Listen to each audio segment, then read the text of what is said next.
Ayan po, kain tayo. Napakasarap ng kakanin nito. Ayan po, magandang araw sa ating lahat. Hello mga kawing, welcome sa ating YouTube channel. So ngayong araw guys ay magluluto muna ako ng puto bumbong na isa sa masarap na kakanin sa pagkaing Pilipino talaga guys. So ito po ay yung ating galapong no.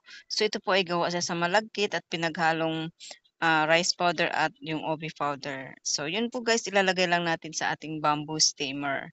So yung aking kumbaga sa kawayan yung ating pinakahulmahan. Maganda kasi dito 'pag iluto guys kaysa talagang idirekta talaga sa steamer. So mas maganda idadaan natin dito sa hulmahan na 'to, sa lutuan na ito guys. So ilagay lang natin yung ating galapong powder diyan guys.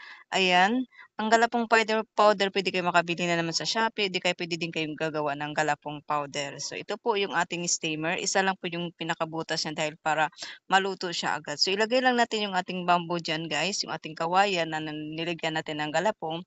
Mga seconds lang po ay ano na yan siya, luto na yan. So ito po yung isa, bali dalawa yung ating gamitin na ano, hulmahan para paghango yung isa ipalit tayo ng isa. So ayan po guys, ito ay luto na kasi 'pag malalaman mo 'pag luto na yan guys dahil yung usok sa ibabaw umuusok po siya.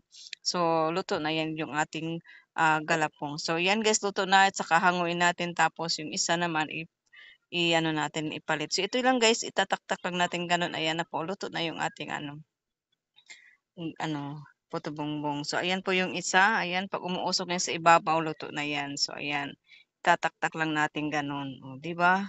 So gano'n lang po and then ito yung apat guys na, piraso na yan, so ilalagay natin yan sa ating styro plate na may dahon.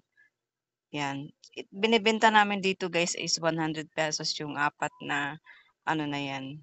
So ito kasi yung aming, sideline 'no. So yun, sa mga naghahanap lang ito lagyan lang natin ng kinayod na niyog 'no, margarine, kinayod na yun tsaka maglagay din tayo ng konting sugar lang.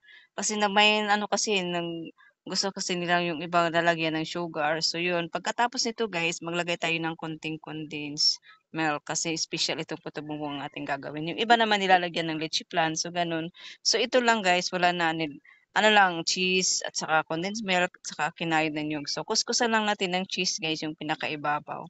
So ayan, para maganda tingnan, masarap siya kainin talaga guys 'no. So ayan guys, ito na yung ating puto bumbong. Nagki-craving kasi ako ng puto bumbong guys. Ayan oh, ang sarap na. Overload na talaga guys, mga perpektong sangkap. So dito tayo kakain para mahangin. Ayan. So hindi lang ako nakatimpla ng kape o kaya juice ba pang ano natin, panulak natin sa ating kinakaing puto bumbong. So ayan po guys, kain na tayo. Ito po yung aking version ng aking puto bumbong mga kawing. So pwede niyo itong gayan, iba't iba naman ang style ng pagluto ng puto bumbong po. Iba-ibang din ang style ng paglagay ng panimpla. Yung iba nilalagyan ng kubado sugar, yung iba naman nilalagyan ng nyug lang. So depende na sa inyo. Sa akin kasi ito din, no? So salamat guys sa panonood and please subscribe. Bye bye.